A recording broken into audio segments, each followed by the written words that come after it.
Animation adventures में आपका स्वागत है। बहुत समय पहले की बात है। एक विशाल और समृद्ध राज्य था।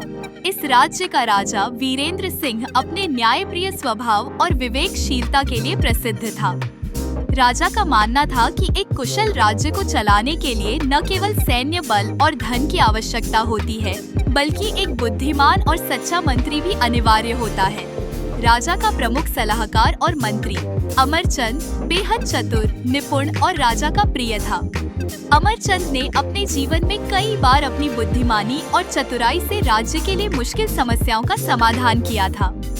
यही कारण था कि राजा उसे बहुत पसंद करता था और हर निर्णय में उसकी राय लेता था।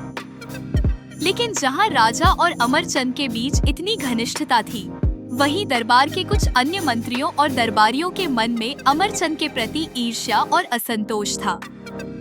वे सोचते थे कि राजा अमरचंद पर जरूरत से ज्यादा भरोसा करता है और इससे उनकी महत्वाकांक्षाएं दब जाती हैं। एक दिन कुछ दरबारियों ने मिलकर योजना बनाई कि अमरचंद की चतुराई पर सवाल उठाकर राजा के सामने उसे अपमानित किया जाए। उन्होंने राजा से कहा, महाराज, हम अमरचंद की चतुराई और ईमानदारी का बहुत सम्मान करते हैं, लेकिन हमें लगता है कि वह उतना बुद्धिमान नहीं है जितना वह दिखाता है।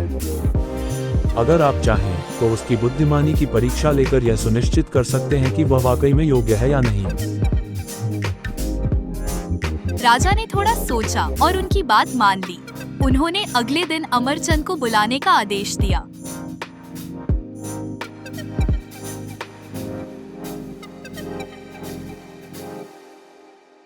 अगले दिन राजा ने अमरचंद को बुलाया और कहा, अमरचंद, मैंने हमेशा तुम्हारी चतुराई पर भरोसा किया है, लेकिन आज मैं तुम्हारी एक परीक्षा लेना चाहता हूँ। इस महल के इस बड़े कक्ष को देखकर मुझे लगता है कि यह खाली है। मैं चाहता हूँ कि तुम इसे इस तरह से भर दो कि इसमें कोई जगह खाली न बचे। लेकिन ध्यान रखना, तुम्हें ऐसा करने में बहुत कम धन खर्च करना होगा। तुम्हारे पास ये कार्य करने के लिए एक दिन का समय है। अमरचंद ने सिर झुकाकर कहा, जो आज्ञा महाराज, मैं आपके आदेश का पालन करूंगा। अमरचंद जानता था कि यह परीक्षा आसान नहीं थी।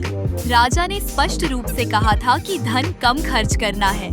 वह सोचने लगा कि ऐसा क्या किया जाए जिससे कक्ष पूरा भरा हुआ लगे और राजा संतुष्ट हो जाए। उसने कई विचारों पर मंथन किया। पहला विचार था कि कमरे को अनाज या मिट्टी से भर दिया जाए, लेकिन इससे दो समस्याएं थीं। पहली, यह बहुत महंगा पड़ता और दूसरी, यह व्यावहारिक नहीं था। दूसरा विचार था कि वह फूलों या पत्तियों से कक्ष को भर दे, लेकिन इससे भी राजा प्रभावित नहीं होता क्योंकि यह केवल सतही उपाय था। अमरचंद ने सोचा, इस समस्या का हल सामान्य सोच से बाहर जाकर खोजना होगा। मुझे कुछ ऐसा करना होगा जो व्यावहारिक भी हो और प्रभावी भी। संध्या के समय अमरचंद को एक विचार आया। उसने अपने सेवकों को बुलाया और उन्हें मोमबत्ती, माचिस और कुछ अन्य छोटी चीजें लाने को कहा। वह अगले दिन अपनी योजना को अमल में लाने के लिए तैयार हो गया। अगले दिन राजा और दरबारी कक्ष में एकत्र हुए। सभी को उत्सुकता थी कि अमरचंद ने कमरे को कैसे भरा है। जब राजा कक्ष में पहुँचे तो उन्होंने देखा कि कक्ष लगभग खाली है। उन्होंने अमरचंद से पूछा, अमरचंद, तुमने इसे भरने के लिए क्या किया? ये तो खाली लग रहा है। अमरचंद मुस्कुराया और एक मोमबत्ती जलाई। जैसे ही मोमबत्ती जली, उसकी रोशनी पूरे कक्ष में फैल गई। अब पूरा कक्ष रोशनी से भरा हुआ था। अमरचंद ने विनम्रता से कहा, महाराज, मैंने इस कक्ष को प्रकाश से भर दिया है। ये सस्ता भी है और प्रभावी भी।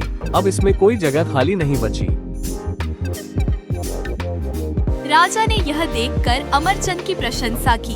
उन्होंने कहा, अमरचंद, तुमने अपनी बुद्धिमानी और सृजनात्मकता से यह साबित कर दिया है कि तुम सही मायनों में मेरे सबसे योग्य मंत्री हो। मुझे तुम पर गर्व है। लेकिन राजा यही नहीं रुके। उन्होंने उन दरबारियों की ओर देखा जिन्होंने अमरचंद की परीक्षा लेने का सुझाव दिया था। राजा ने कठोर स्वर में कहा, जो लोग दूसरों की सफलता से ईर्ष्या करते हैं, वे राज्य के लिए कभी हितकारी नहीं हो सकते। आज से दरबार में ऐसा कोई काम नहीं होगा जो ईमानदार और मेहनती लोगों की प्रतिष्ठा को नुकसान पहुंचाए।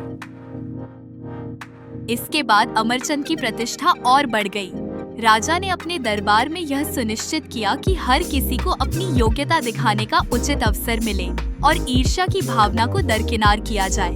8. समस्याओं को हल करने के लिए केवल साधन ही नहीं बल्कि सृजनात्मकता और बुद्धिमानी की भी आवश्यकता होती है। 2.